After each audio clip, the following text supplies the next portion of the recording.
Art of harmony ചാനലിലേക്ക് എല്ലാവർക്കും സ്വാഗതം.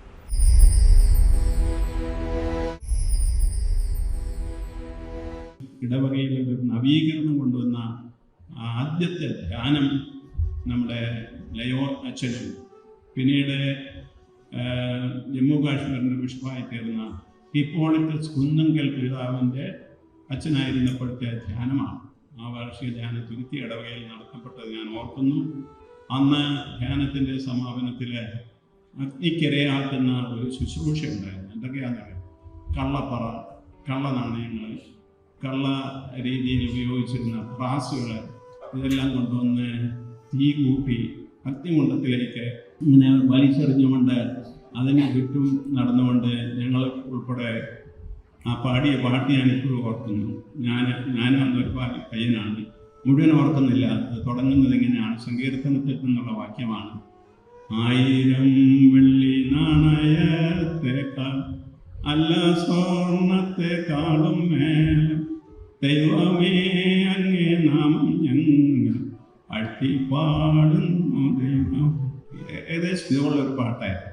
ഒരുപക്ഷെ നിങ്ങൾക്കറിയാം, ഇല്ലെങ്കിൽ അത് പാടണം.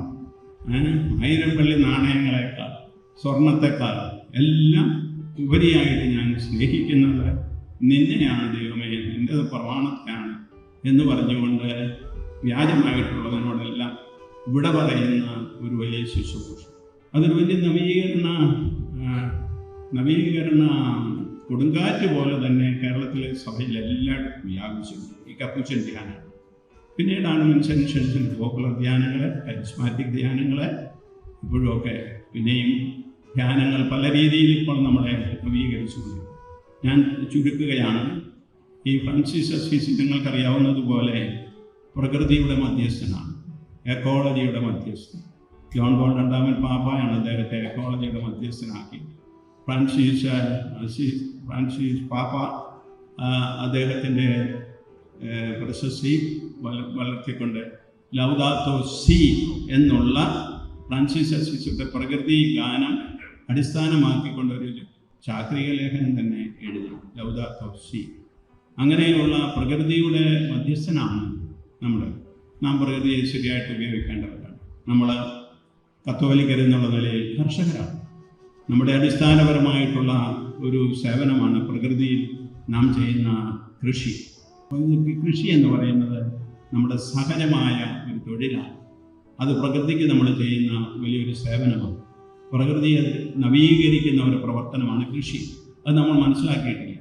കൃഷി ചെയ്യാതെ ഒരിടം കടന്നാൽ ഒന്നുകിൽ ചതുപ്പാകും, അല്ലെങ്കിൽ വനഭൂമിയാകും. അത് ഉപയോഗശൂന്യമായിട്ട് തീരും. അതേസമയം കൃഷി ചെയ്യുകയാണെങ്കിൽ ആ ഭൂമി നവീകരിക്കപ്പെട്ടുകൊണ്ടിരിക്കും. ആ നവീകരണമാണ് നമ്മുടെ ജീവിതത്തിലേക്ക് നമ്മൾ സ്വീകരിക്കേണ്ട നവീകരണം. നാം എപ്പോഴും അധ്വാനികളായിട്ട് കർത്താവിനോടൊപ്പം പ്രകൃതിയോട് ചേർന്ന് ജീവിക്കുന്നവരായിത്തീരും. അങ്ങനെയുള്ള ഒരു രീതി നമുക്കുണ്ടാകും.